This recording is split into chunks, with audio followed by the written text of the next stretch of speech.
زوجي عاقبني بالصمت. ازاي اعالج المشكلة؟ صرحيه، كوني صريحة معاه، قوليله تعالى يا حبيبي نتكلم. بعض الرجال الله يهديهم، الرجل اذا زعل من زوجته بالشهور ما يكلمهاش. عايزة افهم ليه؟ يعني تكبر مثلا؟ ده حتى عند الله حرام. النبي صلى الله عليه وسلم حدد لينا اذا المسلم بيهجر المسلم هما 3 ايام مش شهور. والهجر ممكن تهجر هجر تأديبي، مثل لما النبي صلى الله عليه وسلم هجر زوجاته لما طلبوا منه نفقة زيادة، فهجرهم تركهم شهر كامل 30 يوم. ده بيسموه هجر تأديبي لكن مش شهور.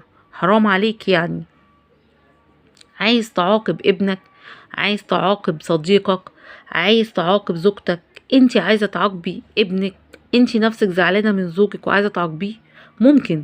لكن حددوا ليه توقيت معين، يعني تستخدموه زي الملح على الأكل، يعني نستخدمه استخدام حكيم عشان يكون ليه نتيجة.